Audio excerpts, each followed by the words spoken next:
Welcome to Flying Minds. I'm your captain, Stefan Grisbrook. Today's journey, we're going to stay on the ground. We aren't going to get airborne. However, it will be a fast taxi around the world. This conversation is with the spouse of a fellow aviator. This lady has been on the other side of aviation for the majority of her lifetime. As Denise puts it, a lifetime of being married to a pilot. And when Denise says lifetime, she literally means it. She grew up on a 10-acre farm in Ocean Park, BC, where she was a horse-crazy child at the age of 3. And at the age of... she's still horse-crazy. Denise and her hubby Tom met in elementary school in grade 6. But it wasn't until they both attended high school that they started dating in 1978. The year Tom acquired his private pilot license. They both graduated in 1980 and were married 3 years later. While Tom was working small flying jobs, Denise kept busy working until Tom landed a flying job in Pelican Narrows, Saskatchewan, a small Indigenous community, and as Denise puts it, in the middle of nowhere. She took leave from work and went to join Tom for the summer, where they spent their first anniversary. After 45 years of being married, they've lived in the Lower Mainland in British Columbia for many of those years, and now currently reside in Kelowna, British Columbia, where Denise runs her B&B, or a bed and breakfast.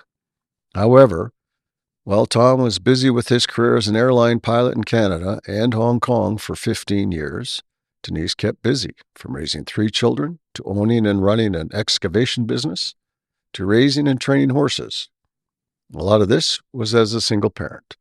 The hardships of having a hubby whose career as a commercial airline pilot, where he was absent for many of those special family moments, birthdays, Christmas vacations, anniversaries. Denise had to keep busy, which helped her with the loneliness as a single parent. And before you say anything, I know conversations that bring up a lot of emotion are sometimes tough. And I just want to say thank you for agreeing to sit down with me today. And to our listeners, this conversation may get spicy, may get emotional, and it'll probably get colorful. So you may want to get a box of Kleenex ready or make sure your children have earplugs in if this is playing over the car speakers or at home. Flying Minds podcast was born out of discussions with flight crew to talk about the tough side of aviation, the areas that are not usually brought up over coffee or with aviation doctors, or your employers for that matter. After careful consideration and discussions with a psychologist friend of mine, this industry is hard. But it doesn't just affect flight crew. It affects families, spouses, children, extended families. So today we're going to talk to a close friend of mine, who is the spouse of a close friend of mine, that's been in the aviation industry 42 plus years. She was also a cabin crew member with Saudi Air in the 80s. So has been part of the aviation on both sides of the wing. So let's say hello to Denise Taylor. Welcome, Denise. Thank you for joining me. Thanks for having me, Steph. So let's go back a few years and recap how we met. And if I remember correctly, the friendship began when I was fortunate to have you and Tom let me stay at your home if I got stuck in Vancouver and I couldn't commute to Kelowna. Yep. You lived on 20th Avenue in South Surrey. South Surrey. Yep. That's where you had the ostriches. Yep. And horses and 3 little kids underfoot. You had the pleasure of being away from yours and having mine too. So I never got away from the little kids. Exactly. So we want to talk about your side of the aviation story. Yeah. We want to talk about the struggles and challenges that you had when Tom was flying. Yeah. And you can talk about anything. And we're just going to kind of get your side of the story, because the pilots have lots of stories. They love to talk about their stories. Mm-hmm. But what we don't hear about is the spouses that have to stay at home and everything breaks when the pilots are gone. Yeah. And you have to be the parent. You do. So you met Tom you went to school with him? Yeah. I met him when he moved from East Vancouver to Crescent Beach. He grade 6 at Crescent Beach School, elementary school. And I met him, I knew him. Okay, I knew In who he grade was. He was 6? the new guy in grade 6. He was the new guy. We were on the football field and he's playing football and I asked some guys, I'm going, hey, who's the new guy? I thought they said Todd. I didn't know they said Tom. So I thought he was Todd. And then nothing of it, he was a very social human. I wasn't. Tom was very social. Yes. And then we went to junior high and our school had burnt down. So we were in junior high. And I remember going to my girlfriend's math class. She says, oh, you got a spare. Come to my math class. I said, well, you'll be in class. She goes, no, the teacher's never there. So I go and sit outside her class. She comes out, sits outside the class with me. The teacher's not there. And the class is going crazy inside the classroom. And I'm going, what the hell is going on in there? And she goes, oh, that's just Tom. He's the class clown. He gets them all spooled up. And then in senior high, 11 and 12, we all started hanging out together, my girlfriend and I and all these guys, and we hung out together and we were all friends. And then I was dating somebody else, not a lot, because I wasn't really a dating kind of person. I had my horses. And he was dating a girl from New Westminster who used to come out to Crescent Beach for the summer. And my friend came up to me. I had a party at my house. I was starting to get social and had, my friends that we were having fun. And a bunch of our friends came over and my friend Spick comes up to me and goes, okay, you got to dump your boyfriend because then Tom really likes you and you have to go out with him because we hate his girlfriend. And I went, okay, well, we'll see where that goes. And he got the nerve to come by with another friend another time, and we were playing pool downstairs. And then he was leaving, and obviously they had rehearsed this. So Rob goes out to the car. John's standing there. Would you accompany me to a movie? Is that how he said it? It's how he said it. Would you accompany me to a movie Friday night? And I said yes. And we went and saw the original Superman at Guildford. Clear as a bell, all of that. Except it was snowing the night we drove out to go to Guildford. We used to go up the back way, not King George Highway or any other way. We'd go up 144th, and it was nothing then. It was no lights, no nothing. A few four-way stops. At the four-way stops, he would just turn his headlights out to make sure there was no cars coming, not stop at the four-way stop, and it's dark out and it's snowy, and he'd pull the e-brake in the middle of the four-way stop, do a 360, and then keep going. That's quite the impression. First date. First date. And then when he dropped me off, he was too chicken to kiss me. Oh, Tommy. Yeah. I still bug him about that. So, yeah, that's kind of how it started. And then we were dating and all through grade 11 and 12. And I've had a chance to interview Tom as well. And he said that he started flying, took his private license, and he was 15 years old. Yeah. So you must have been dating when he was taking his private pilot license. Yep. Mm-hmm. And once he got his license, did he ever take you up? Oh, yeah, all the time. We went everywhere. We'd go to Chilliwack for pie. He was trying to get ours. With this little 152, you could barely move in it. And then we'd fly over to the San Juan Islands. We'd fly everywhere. We flew up to see his grandparents. Everywhere. Right on. Yeah, you just needed to gain time. Yep, let's go out for the day. Buzz the parents' houses on Crescent Beach and Ocean Park. We'd buzz their houses. There you go. So that's going back a lot of years. And now back to 2025, you've been married 42 years. It could be 42 in August, yeah. And Tom's been in aviation for almost 42 years. Yeah. I've had to live through the whole shebang. The whole shebang. So let's talk about the early years when he got his first flying job. Was that when you guys went up No, were you married yet when you went up north? Because he We went. spent our first anniversary on an Indian reserve in Pelican Narrow, Saskatchewan. That's right. Yeah, Yeah, for the summer up for there. the summer. That was a good adventure. It was actually really fun. Yeah, he said he used to. Uh, Depending on the ice, he'd have to go land somewhere else, and then you'd have to go drive down Yeah, and pick him up. he'd land at the rapids and he'd radio me at the cabin and he'd go, "Okay, come and get me. I'm landing at the rapids. See you in 20." I'd go pick him up at the rapids. It was just all dirt roads and Indian reserve we lived on. There you go. And then he came back down to Vancouver, back down to the Lower Mainland, I believe, if I remember correctly. Yeah, he started. Was that Burrard Air?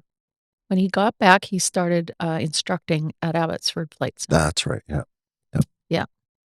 Yeah. And my jobs just moved with his job. So I changed jobs so many times I can't. So Tom gets a job up We moved. north, and then you didn't have a job up. No, I did nothing up there the whole summer. I partied. We went to bonfires. There you go. Yeah. I'd be coming home on, well, there's not a lot of dark in the summertime up there. So you go in the light and you get a little bit of dark and you float on the lake and watch the sunrise back up and you come walking back home at 6 and he's going out to fly float plane and do fish, fly fish or whoever need medevacs. And So then you go back to, so he starts flying in Abbotsford as an instructor, mhm. and then you kind of followed him along. And did you get married right away then? When did you get married? We got married and we graduated in 80. We got married in 83. And we spent our first anniversary up there. So we were up there in August. I came back down at the end of August. He stayed another month. And I went back to work for a little while. I took a leave to go up there. I used to work for Burke's Jewelers. And I took a leave to go up that summer. And when he was done and came back, he was instructing. And then when he did get on with Burrard, he did Tempest, he did all these other jobs. I'm like, he wasn't home very much. And we were really young. We were 21, so 22 then. So I just went, hey, I'm going to do something different. So I had ended up, when we were in Pelican Narrows, I ended up meeting the daughter. She was similar age to me, maybe a year younger, that helped your dad run the flyout fish camp there in that town. Yep. On that reserve. And so what she would do in the winters is she'd go do all the U.S. sports shows in different cities and expositions. So she said, great to have help. And so her and I went and did that for that winter. And we went and traveled throughout the U.S. doing that. And Tom was back we were still living in White Rock in our apartment, and we were both gone a lot now.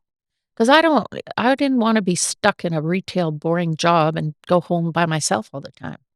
I needed a little more excitement than that. Okay, so I chose a job that I'm going to travel and do and see things. And he was gone all the time. So our first years, a lot of it was, I wasn't sitting around just pining. I can't do that. It's just not me. no, never have been as long as I've known you. I know. So I just keep living my life, keep moving forward. So what point did you go over and you went, flew as a flight attendant for Saudi Air? That was not long after that. I'm trying to think if in the apartment, we were still in the apartment.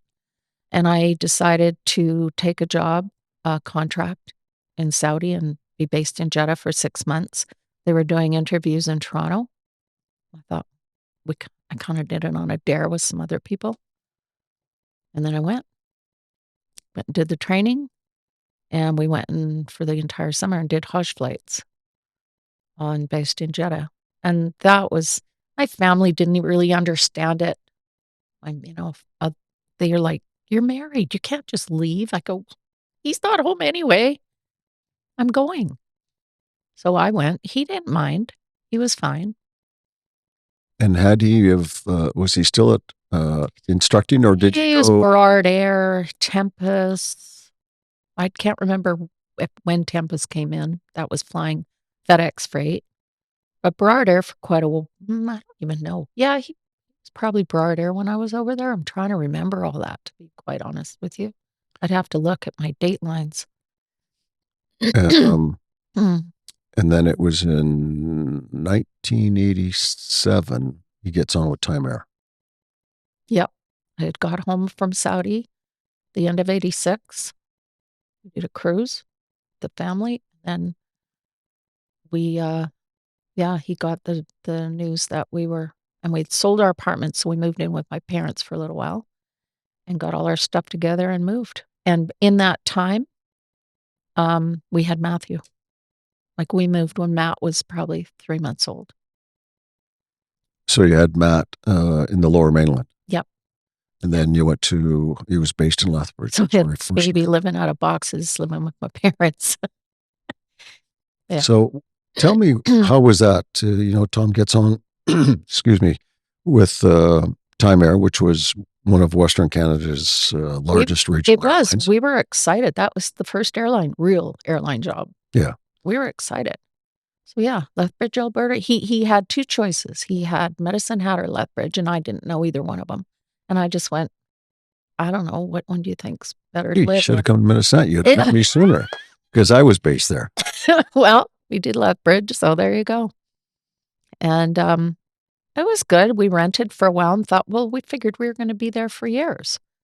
We rented a house, and then another pilot. I don't know if you ever met Barry Cowan. Yeah. Yep. He's with Airbnb. He's with Airbnb. I don't know where he is right now. I think he's Stiller. At Air Canada? He might be Air Canada. Yeah. I don't know.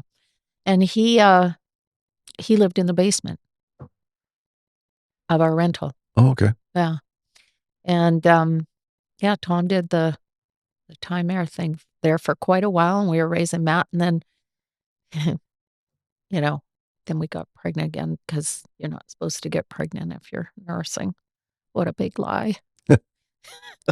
Fuckers. Here goes the colorful bit. I told you put your earplugs in. Here goes the colorful bits. So I was shocked, and when I told him, he thought I was joking. I said, I wish I was, because Matt was still a toddler.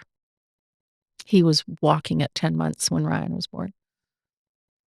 oh wow, Yeah. there you go. Tell me about the challenges. So now he's got an airline job. You're living in Lethbridge, Alberta. You're from the West Coast. How was that for you? Like, I didn't mind it. It was fine. It was good. Being away from the grandparents for the kids. I flew with both boys a couple of times on standby to get back to the coast. Never an easy feat. Get bumped somewhere if you've got to stop anywhere. So that was always, but I was not a super young mom. I was 26 when I had Matt, 27 when I had Ryan. that's young. Yeah, I guess. Today, that would have been I guess. super young. Yeah. So, it was hard. And then we honestly expected to stay there for years. It was a good job. We never expected them to open YVR base. So, he got the call. We had bought a house too, because we figured if we're going to be here for a while, let's buy. So Yeah. we bought a house in Lethbridge, moved in, great house. And boom, we're opening not long after we bought. Within the year, we're opening Vancouver base starting now. So of course he's going to take it. We'd be by family again, right? Yeah. So it was at a time where Lethbridge was hurting a bit, and the brewery had shut down, and it was in a bit of a depression in Lethbridge, and the prices dropped, and so it was for sale for quite a while. Okay. So when we moved, it was still for sale. We couldn't afford to buy because we were still selling. So we moved in with my parents, who had now moved out of the home I had grown up in.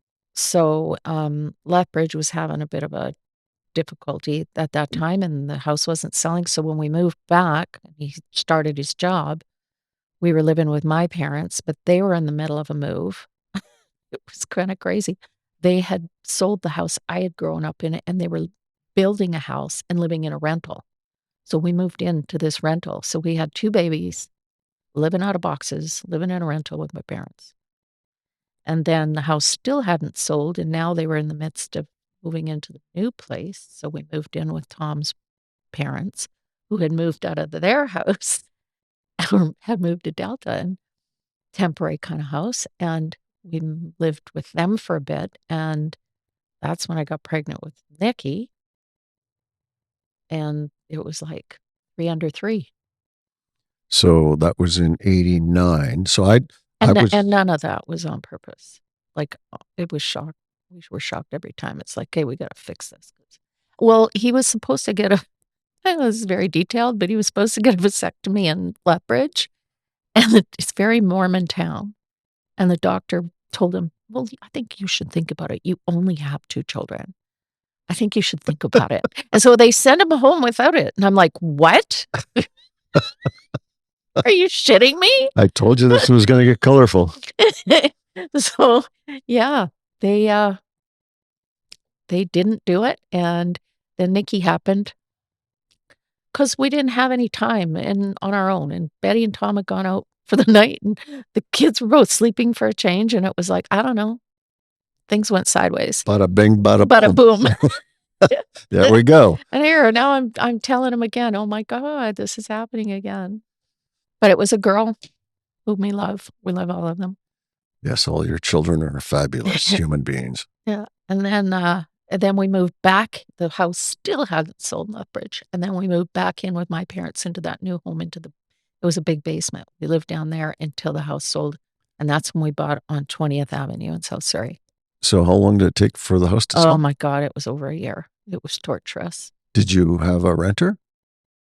Or did it just sit? Nope, we left it empty because, I mean, we paid the bills on it, and we didn't have overhead where we were living. That's where we were living with parents and stuff. So you're able to do that, right? It was hard with babies. Yeah. Living like that, but you know what? We all survived it. We were young enough to deal with that. In the schedule that we had back in those days, as I know, because I opened up the Dash 8 base in Vancouver. Yeah. We had great schedules. Yep. We weren't gone No, it wasn't too bad. much. I think we had a lot of single day pairings and Yeah. home every night. Yeah, the only who the hell was it? Who was the chief pilot guy? Forgot names now. Remember he phoned me one time. Tom was doing a Sandspit flight. And he phoned me and he goes, "Well, I've got some news." He goes, "Your husband tried to take a swim." And I knew he was flying to Sandspit. And I went, and I thought he had made it sound like the plane had crashed in the ocean. What? Oh, yeah. That's how he said it. What the hell was his name? Was he out of Calgary? Yeah. Steve Hancock? No, the other one. Mitch Cady? What's the guy his wife had a bluebird? I don't know. Mitch Cady, Oh, Steve no. Hancock. God, I can't remember the guy's names. It's too long ago. Yeah. 30s. It doesn't matter. So anyways, he tried to take a swim. What do you mean? It's how he put it to me. And then he kind of chuckled and he says, "No, he's fine." He goes, "But the plane skid off the end of the runway." And in Sandspit, the end of the runway is the ocean. Yeah. Oh boy. So he scared the living shit out of me. All right. And that was, I mean, I've had a few of those where even in Lethbridge, Tom, hey, he had to, they don't, a lot of the time pilots, I guess, don't think of these things. I'm sitting at home with 2 babies and I know his schedule. I know when he's supposed to get home. And sometimes I can't wait till he gets home because I just would go, okay, they've been fed. This one's had his bottle. I got to go away for a minute. I'm going out the door. He's going, "Where are you going?" I'm going, "I don't know. I'm going to walk around the mall. I don't know. I just got to be by myself and get away from them for a little bit and walk out the door."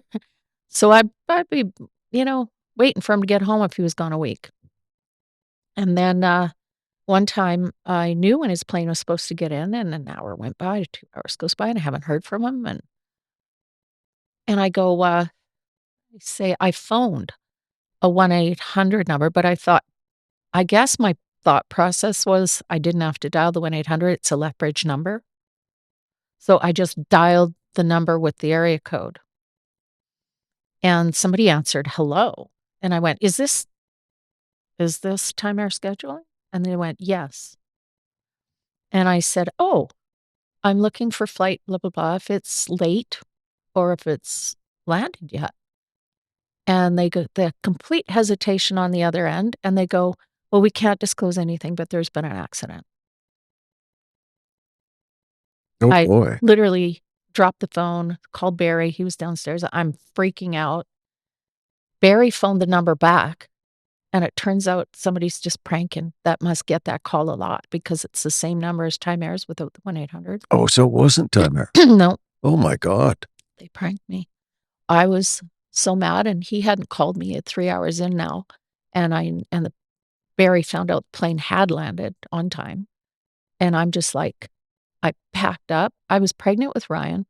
I packed up Matthew. He was in his car seat. I packed my car, and by the time Tom got home, I was packed and walking out to the car to leave, to say, "Fuck you. Fuck you. I'm out. Peace out. I don't need this." Too much. That was hard. No, I don't need that kind of stress. Yeah. I was done. I was so mad, and he had to grovel for a really long time. So why so late? Why was he 3 hours late? He went out for drinks. Oh, Tommy. Oh, yeah. Yeah, he never did that again. Well, without calling me. I don't give a shit if you go out for drinks. You don't let me know that you're alive. Yeah, there you go. No. So that's definitely, All those little things, that you remember and that, I mean, I was mad. Oh, and then that other one in Sandspit that he shouldn't have put it that way. Tom was mad at the head guy for doing that. yeah, absolutely. Yeah. Huh. Yeah, but you always wonder, you worry, it's in the back of your head, but you try not to dwell on those things because you just wouldn't get on with life. You'd be worried all the time Right. and stressed. Very similar to wives of policemen. Yes. Yeah. 100%. You're always thinking, is he safe? Is Yeah. everything okay? Yeah. Yeah. And the bush pilot stuff, there was no cell phones. We had a cabin and the office had a radio. And Tom makes jokes about use the radio. You're not even supposed to use it. Anyways, I'd be saying, "Okay, you got to tell me when you're coming in, or if you can't, or because of weather could come up." Yeah. And he'd have to touch down on a lake and stay there the whole night. And I didn't know where he was. That would have been tough. Because if he was out of radio shot and he had to go down and sit the whole night. So I had a lot of nights like that there too, in Pelican. So what was your coping mechanism? How'd you deal with it? You don't cope well. The stress levels are huge. And you go through a whole night of, mm, and I'd phone Larry and I'd go, "Larry, where did you hear him on the radio last? And where do you think he is?" And Larry was a bush pilot with a beaver up there. He's the one that had the fly out fish camp. And he'd be pretty level-headed and say, "Look, I bet the weather came up and I bet he's touched down and put down over there." And he'd try and get him with the radio and stuff. Yeah, and back then we didn't have cell phones or anything. No. And then me with my unprofessional radio eloquence. "Thomas, what are you doing? Where are you?" He's like, but So those were the early days, and you're back out on the coast. Yeah. You have 3 little babies. Yep. Tom's flying for Time Air, and it ended up becoming Canadian Regional Airlines. Yep. Um, We went through a strike. Yeah, we talked about that too. 94 was the strike. Yeah, So no money coming in. for 3 weeks. Long That time. was a 3-week. We had a strike party on that house on 20th. That was a gong show. Yeah, I've heard there's some real good stories. I remember. Bet So Tim Morgan, who I've chatted with here on Flying Minds, Tim was based in Calgary, and he still has the picket sign Oh my hung God. up in one of his offices Yeah. at the Yeah. Airdrie Airport. Oh, wow. And he talks about all Yeah. that time of the aviation industry. Yeah, so we were on strike, and I lived in Kelowna when we were on strike. So I was picketing in Kelowna, and then I came to Vancouver to Yeah. picket. It was not a time that I really enjoyed. Yeah. It was a tough time. Yeah. It was. It was. And so, uh, and you'd bought on 20th then. We had bought on 20th. We were living there. Yeah. And then it became Air Canada. And then things kind of really went sideways with everybody's losing seniority, and it just wasn't very pretty. And then that's when he decided to do the China airline gig. Yeah, so I left, I took a leave in 2000, and Tom had done the flow through to Air Canada. And I think he said he was flying the 67, if I'm not mistaken. And that's when we had moved to Hawaii. And Tom used to stop in Yeah. on their layovers in Honolulu. He'd Yeah. hop on the bus, come across the Poly That's right, too. come and That visit. was We'd either awesome. go golfing or Yeah. go to the beach. And yeah. Yeah. So now he's flying the big boys, gone for probably 4, 5, 6 days. Well, when he started with China Airlines, he didn't even start flying with them. The training was almost 10 months. It was crazy. Just the training. So he was gone the whole time. And in that time, this is when we had now moved from 20th and bought the 20 acres on 232nd in Langley. So he was only at China Airlines for a short time. I think he said he was only there and maybe did a couple flights. September to, I want to say, March. So he started in September, and in March he resigned. And then in April he went to Cathay Pacific. Yeah. And in that time when he was gone training with China Airlines, I had started my excavation business on the farm and the breeding business. Right. The horse breeding business. So let's talk about that. He's gone for 6 months. It was longer. It was a really long training time, and his mother was sick. She had cancer for the 3rd time. She had beat it a few times. And I remember saying to him, he was training over there, and he wasn't getting like any breaks in his training time. And I just said, you need to get home now. Like, she's not going to make it. And his dad and sister, no, don't. It's okay. She'll be okay. They were in denial, thinking he's coming home. Betty's coming home. I said, no, you get your butt home now. And Tom got home and saw his mom, and she passed like that day or the next day or one day after that. Oh, she waited for him. That's too bad. That's sad. I know. And then when he had done a few flights with China Airlines, he got the call from Cathay. So he starts at Cathay and Hong Kong base at that. Oh, I thought he got LA base. Sorry, LA base was start, so he was commuting from LA. It was very short. 1 or 2 years there. So now he's flying for Cathay. He's all over the world. Yeah. And you're at home with 3 babies. Yeah, well, they're older now, and we were living on the farm. They hadn't quite started high school yet. I think Matt might have been going into high school pretty soon in that time. And so when he got on with Cathay Hong Kong base, a lot of people, what they'll do is they move the kids there. Right. And they put them in school there, and you make the move. But we had a farm. I had a breeding thing going on with my horses. I had an excavation business. The kids were going into high school. You can't just uproot them at that age. You can out of elementary school, but not now. So they have their life going already. So it sounds to me like you were able to deal with all the challenges of Tom being gone by just living your life and keeping busy. Yeah. Yeah. Was it and then he commuted back home when he could. To fix the water tank. Or yeah, when you say fix the things fence. Always go sideways. I remember the last straw one time. Well, the power is going out and all this stuff. And But the one time I had just, because it always, shit goes sideways when he's out of town. And the kids, I think of the boys aged, like I said, just early high school. And I remember looking out, we were living in a double wide on the farm and looking out the dining room or the living room window, and our well was right back there in between that and the barn. And it was geysering everywhere. The well was. The well, we had like 350-foot well for our water there. And it was geysering everywhere it was going up there. I just literally dropped to my knees and I was a puddle on the floor. I was bawling. I just couldn't handle anymore. And my kids were just, Mom, it's okay. What's wrong? Like I said, I can't do this anymore. I can't do this anymore.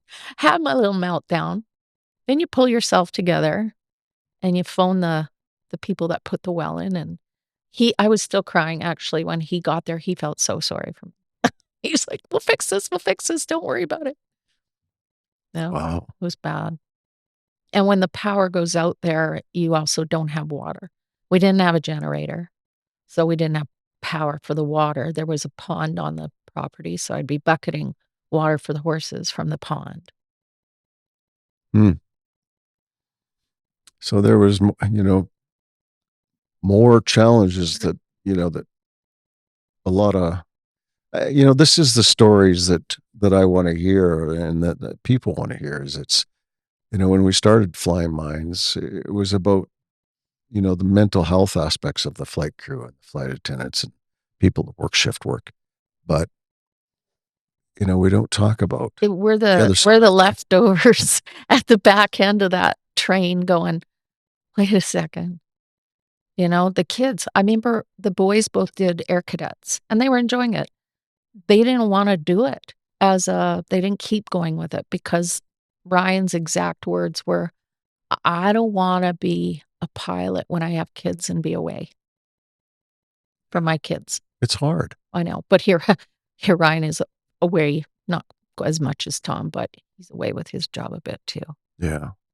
He's away from the kids, but, that's what he said. He said, "No, I don't wanna be that person," because they remember dad missing the Christmases, the birthdays, all the family functions, it was a rarity that he was home for them. It Mhm. was like, "Wow, 1. We got 1." And his saying was, "Oh, well, it's just a day." That's Tom's saying for all that. It's just a day. It's It's just a just day. another day. You have to think that way.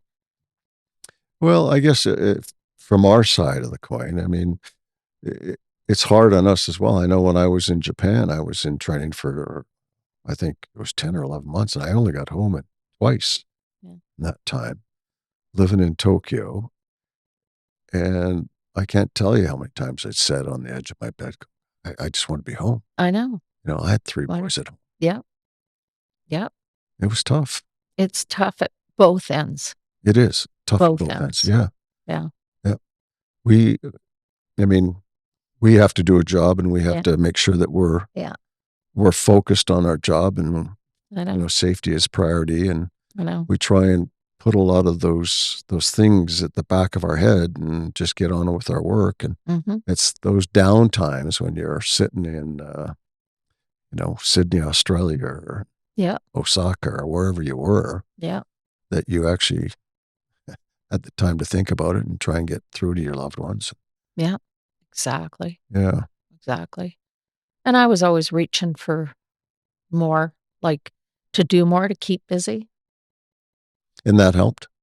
I think that's the only thing that keeps me sane.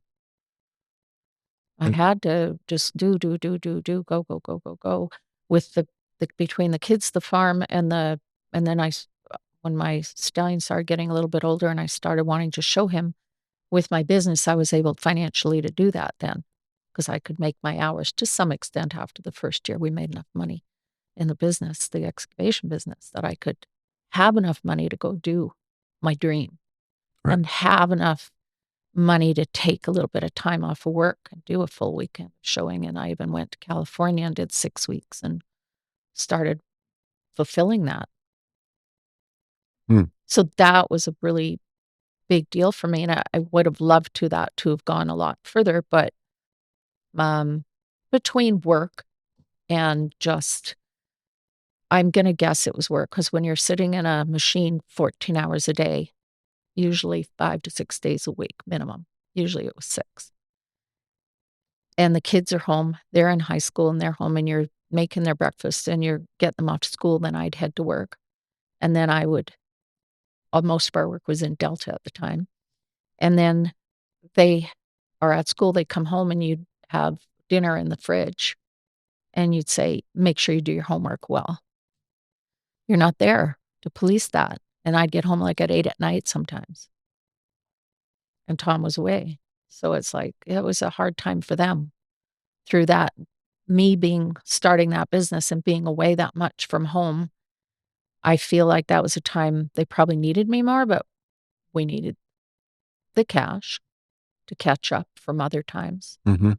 and he was doing better, though, with cash where he was actually internationally. He was. So things were coming out, like, it was getting better. But it was hard on the kids, it was really So hard on the financially, kids. it was good, It but was getting better, yeah. there was a lot of things that still needed work. Oh, it was I feel like that was a super hard time for them, super hard because both of us now were being absent parents. Do they talk about it now? You know what? At the time, because they all had to do farm chores too and stuff, and they all bitched and whined and, "Uh, I don't wanna do that," and they did when they were younger, they did 4-H pigs, and they'd have to clean stalls, they'd have to clean horse stalls, they'd have to but, they all want that life now. Not Nikki so much. She's a city kid. But even though she was the rider. But, the boys, oh my god, Ryan would love nothing more than to just live on a big farm and have cattle, and that would be his job. Now. Yep, Yeah. yep, and Matthew just wants to go live off the grid. It's interesting how, like you said that Ryan didn't want to get into aviation because he didn't want to be away from his family. Yep, Um, and now he just wants to be as close to his family as he can and yep, work a farm. yep. He can't get enough of being around his girls, he just loves it. He Yeah. just wants to be on a farm. So let's briefly talk about Hong Kong. And before we do that, I just want to take a break. We're going to listen to our sponsors and we'll get right back. Okay. Thank you, everyone, for listening to Flying Minds. If you liked what you heard today, send me a message to chat@flyingminds.com, or you can view our website at flyingminds.com. I'd like to give a shout out to Grizzy Graphics for all the work on the logo, and to Evan Baldwin, who can be found at TTV_Valence for his help in editing, website design. All right, so Tom now takes a base in Hong Kong. Mhm. And correct me if I'm wrong, you guys bought a flat in Discovery Bay. Yep. So he had a 3-bedroom flat there, which I stayed there once. Yeah, and I couldn't get out there right away, so I entrusted him to find a place. Was it furnished? No. Oh, so you had to go. So And did he call you and say, and he furnished it, and when I got there, I went, this is a man job? mm." It should have been a woman job. Yeah, Sorry, we it was had a to blue job, but it should have been a pig job. Yeah, Okay. we had to change some things. Yeah, Like, the couch was like, horrifying. I couldn't even sit on it for more than half an hour. like buy sheets and towels. And Yeah, Tom he actually went do to IKEA and did that. He did. That party, he put on his big boy panties. We were talking about big girl he put on his big boy panties. And he got on it, and he went to IKEA, and he bought things. He bought things, did He he? did. He doesn't seem like the shopping kind of guy. Well, he's not, and he bought sheets, and he bought some towels, and they're kinda ugly, and, and he bought some pots and pans, and, yeah, over the whole time we were there over many, many, many years, yeah, a lot of it went Or there's a sale thing, and I forget the name of it. It'd be like Marketplace here, but it's in Hong Kong for expats. I think it's called Expats. I forget the name. It's like a marketplace. I sold a lot of shit on there. Tom bought that. That's Yeah. going. Okay, that's Tom bought going. that. That's Let's go going. shopping. We're changing this out. So Tom would go on a trip and he'd go, okay, now I can get rid of this stuff. Yeah. Is that how it was? No, we'd do it together. Well, I would get rid of it, yes, and then we'd have to go shopping. Furniture shopping in Hong Kong is not like, oh, you run down to whatever store you want to go to and try different ones. You go to Ap Lai Chow, and it's like, I forget, an 18-story building. It takes forever, and you go floor by floor. 18-story Walking, furniture store? mostly walking, because you only go up one story at a time and look at all these different furniture stores on one floor. If it's a really big furniture store, there might be take up the whole floor on this long, tall building. And then you go up the next one and you go on that one, and you go to the next one, you go on, and some have closed, so we want to skip those ones, and you go on to the next one. Yeah. Wow. That's how we bought our furniture, and then you arranged to have it delivered. How is that? It's interesting. And then living in Discovery Bay, that was Tom called it the Truman Show. Well, it really was. Every day it would be the same, show. right? It's like you go through this tunnel on Lantau Island and you're on the Truman Show. It might as well have a bubble over it. And no It was all vehicles. expats, right? Mostly expats, and some mainland Chinese bought in there and just left the places empty, the bigger houses. Yeah. Mainland Chinese would buy houses there too, just like they do in Vancouver, and they just leave them empty. See Right. a lot of that. But lots of expats, most expats. If they wanted some peace and quiet or they had families, they went there. They didn't live downtown. Right. They didn't live downtown Hong Kong. And it was like a big park, lots to do, walking. You could bike. There was gyms, shops. There was all your grocery stores, restaurants, but no vehicles, no taxis. This was before the hotel came in on the north end. No taxis. That's funny. I was there and I don't remember that. Taxis weren't allowed through that tunnel. If we were out and we got a cab home from downtown through the bridges if we weren't taking the ferry and getting our way home, they would let you off before they go through the tunnel, and you'd have to wait for a DB bus to come get you. It could be like, we had a lot of late nights, 5 a.m, and you're waiting for a DB bus, and you're sleeping at the top of the tunnel. You're sleeping on the bench there, the bus bench, because you're kind of well, you're not hungover, you're still drunk. Because we'd be out partying in Long Kwai Fong or something. Wow. Yeah. So how often would you go over there?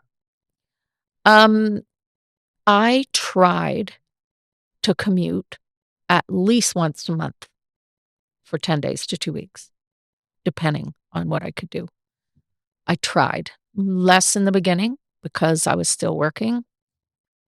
More later after I dissolved the company because my back went in the shitter. So I was getting over there more. I was basically a retired person at that point. Right. And the kids were older. So, yeah, I could get over there quite a bit. And Nikki, being the youngest, would come over a lot. She got her temporary ID card, as I did. And What's that? you don't even have to go through customs. You live there, you own there, your spouse works there, you just go through with your card. It's a government card and ours was called a temporary resident card. Oh, okay. Tom ended up getting his permanent resident card because he was there all the time. I was going there so much for a while that I applied for the permanent resident card. But when we moved here, I stopped going. I think I went once. When you moved here, to where's Kelowna. that? Okay. When we moved to Kelowna, I literally stopped going. I loved it here so much, and the commute was getting tiring because you're always commuting on standby. And I remember being in Hong Kong airport, and you couldn't be on a schedule, and you're trying to get home. And one time, the flights were so crazy, I went back to the airport 5 times in 2 days trying to get on a flight out. because I kept getting bumped. Flying standby. That sucks. It's really sad, but it was just me. I mean, If you had I kids can't. with you, That would be, imagine. but I didn't have young kids then, and it was just me. So honestly, I'm like, and part of that, they'd have an economy class, but at this point in time, I've been doing it for years. It's 14-hour flight. I've had back surgery and neck surgery. I will not sit for 14 hours in an economy seat anymore. And when they'd say, "Oh," I'd always apply for the business. Yeah. They say, "Oh, sorry, it's full. Will you take an economy seat?" I said, "No, I'll come back." And I just would keep coming back until they had one open. Wow. So a bus from DB to the airport then. Yep. Yeah. Yeah. Sometimes twice a day. Once I did 3 times. So Tom's over in Hong Kong, DB, and then you guys sold the flat in DB, and Tom bought the land yacht. Yeah, we The hell you talked call about that it thing? for a long time. When I'd spend a lot of time there, I'm not an apartment person. And when Tom's there, it's fun. We're going out, we'd just go downtown and sit we'd sit in mid-levels at a restaurant and just watch people go by and have a glass of wine, like fun stuff. Yeah. Or we'd go out with friends or whatever. We'd go to the racetrack and all sorts of, there was always something fun in that city to do. We'd have a lot of adventures. But there came a time where I'm just like, he'd be gone. If Larry and Sherry were around, I'd go see them, or Jacqueline and Clark. We knew them well. And you know what? I just not a sit in an apartment kind of person. And I go for walks. You can only do so many of those a day. I'm not get involved in too many things. I'm not super social. Like as far as that goes there. People I know, yes. Other than that, I don't go looking for, entertainment. So you're not running to yoga classes? I'm not. It's just not my thing. It's or not. pole dancing classes. I did a couple spin classes. That's about as far as that went. But I go for walks. Long. DB was great for walking around. So how long did you have DB? Oh my God. It was probably 3 or 4 years, 5 years. Oh, more. Because Tom's whole stint was in Hong Kong, wasn't it? 15 years? Yeah, that sounds about right. 15 years. We did most of it in the flat. Right. And so if he was gone for the week, say I was there for 2 weeks and he was gone for a week, I'd be sitting there. And if the weather was bad, it's even worse. Because all you do is watch TV, read. You get caught up in your reading. No. Yeah. Maybe not. Well, it's boredom too. I'm a farm person. I'm an outdoor person. I'm not that apartment dweller. And so I just didn't like it. And then when Tom would work shifts, those apartments, even though it's not downtown, it's DB, you've got dogs barking, you've got kids screaming. So if he had to sleep in the day and through all those big, they're all concrete buildings, the echoes through them was insane. Like we were up on the 14th floor, I believe. I think it was. Anyways, the noise level that travels up is just so noisy in the day, starting early morning. Right. And people have dogs in these apartments and they just throw them out on the decks and leave them out there and they're for hours. Really? Yeah. And Tom's trying to sleep through that shit if he's got a flight to do. So he didn't buy a BB gun or anything like that? Well, he did.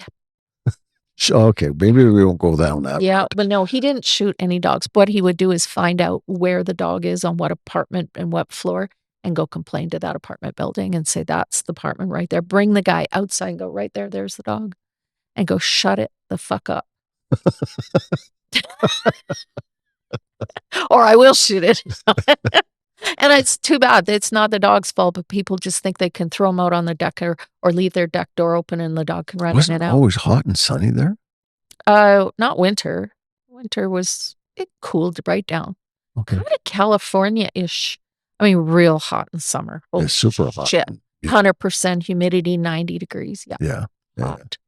Yeah. Okay, so you're in DB for the majority of your 15-year stint. Yeah. And then We decided to sell the flat, and maybe we were looking at a different one.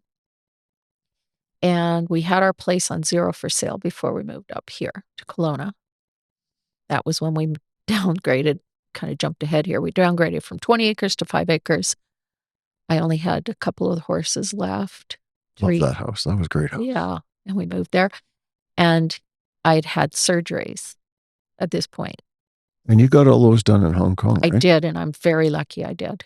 Yeah. Because nothing was being done here. Hmm. And I'd probably be living on Oxycontins and in a wheelchair. And I was, I was in a lot of pain, and they weren't doing anything for me here. Year for an MRI, and then still nothing. And then I go there, and it was like I had from landing to seeing my GP the next day to seeing a surgeon the day after that downtown, 2 MRIs in a day, and he sat me down that same day after 2 MRIs, seeing me earlier, and saw me again and said, "Here's your films, here's what you have, here's the operation I do. I operate Tuesdays and Thursdays. When do you wanna do it?" And that was in Hong Kong. Yeah.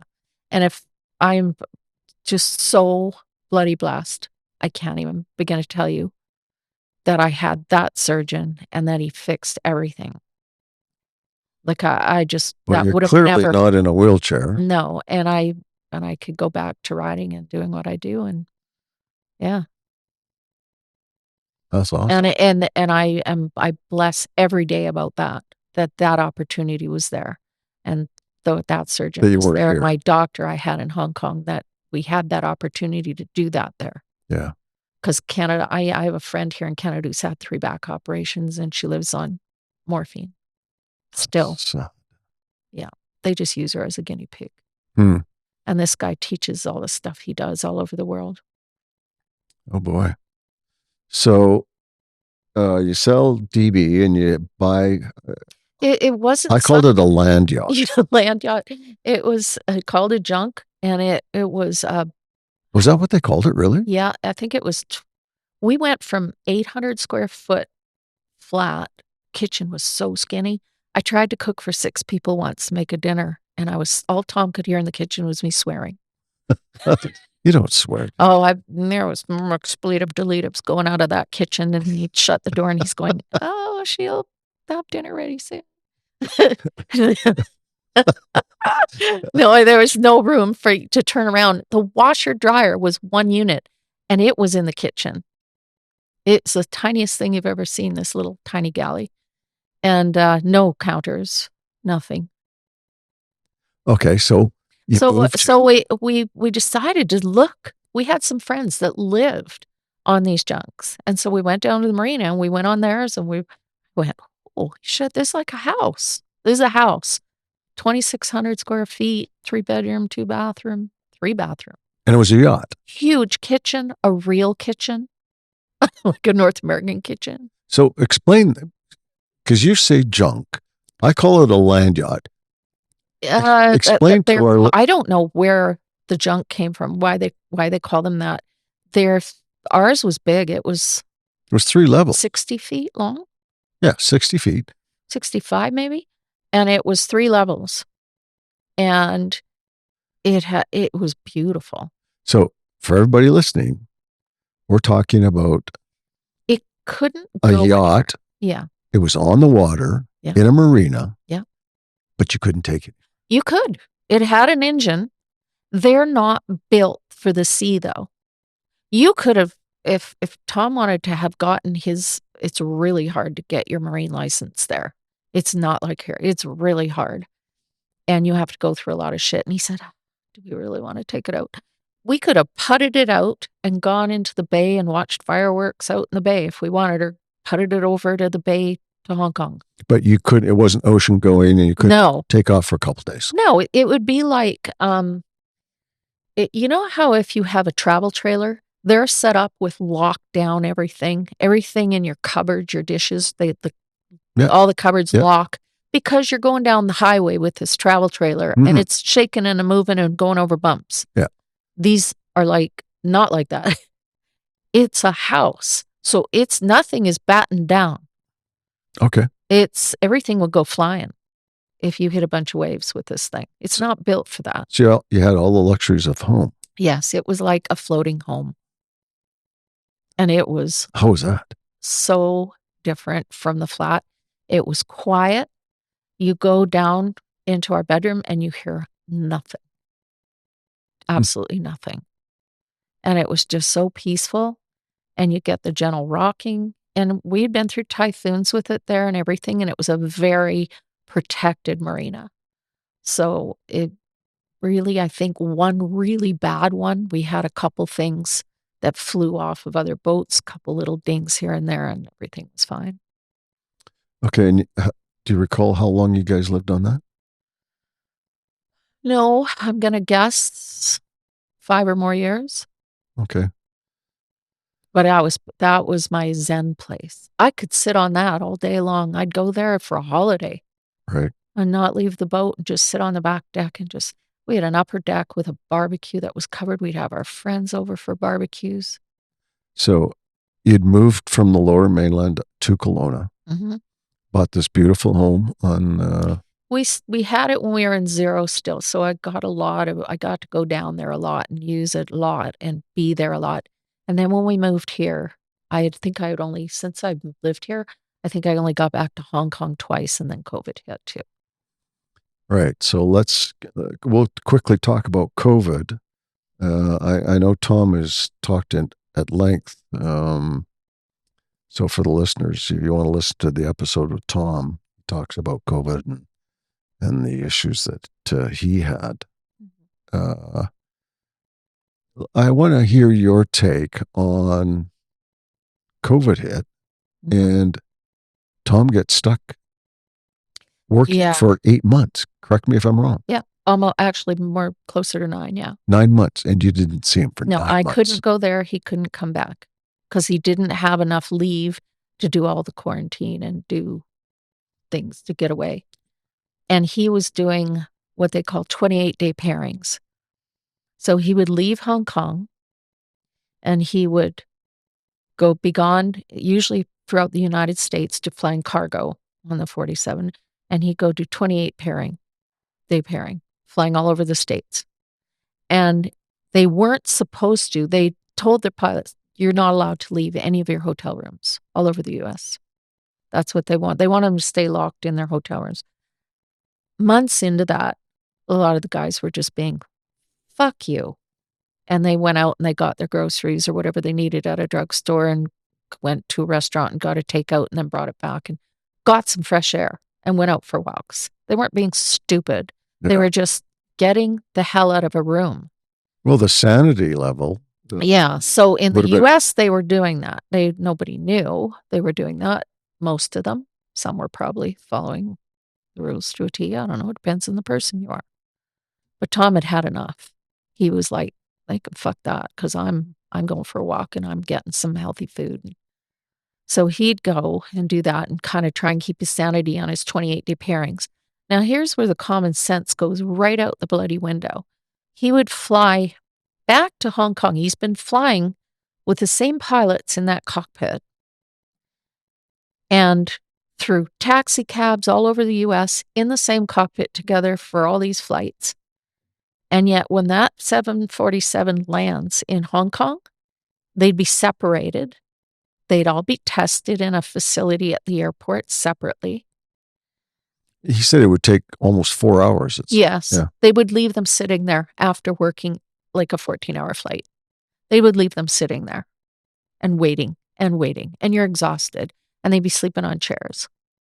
And they would separate them and people in hazmat suits would be testing you. If one of those guys came out positive, they all got thrown in what I call the Disneyland jail. They set up that camp. That was at Penny's Bay, right? Penny's Bay. Yeah. And they'd set up all these ATCO type trailers and throw them in there. And they couldn't get out? No. They couldn't leave? You're in jail. In jail, yeah. They bring you your food and you're in jail. You can't see anybody. You can't do anything. But if you didn't test positive, you still had jail. Yes.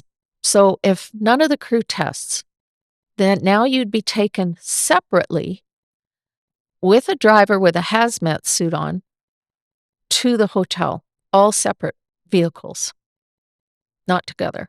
And you'd have, I think they gave them some ridiculous thing to check in at the bottom at the lobby.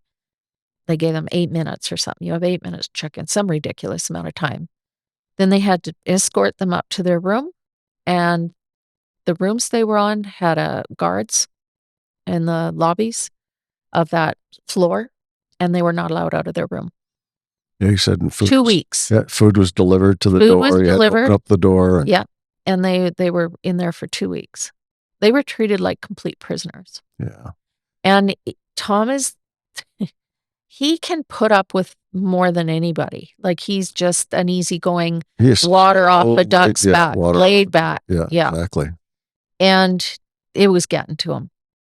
It was really It would getting get to to him. anybody. I don't care how relaxed He you are, was it would get to starting anybody. to lose his shit. And I noticed, like, talking to him, we'd FaceTime, and he was getting grayer and grayer. Like, his hair was turning gray. He'd gained weight. He wasn't himself. How did you deal with that? It was, I said to him, "Why don't you just quit?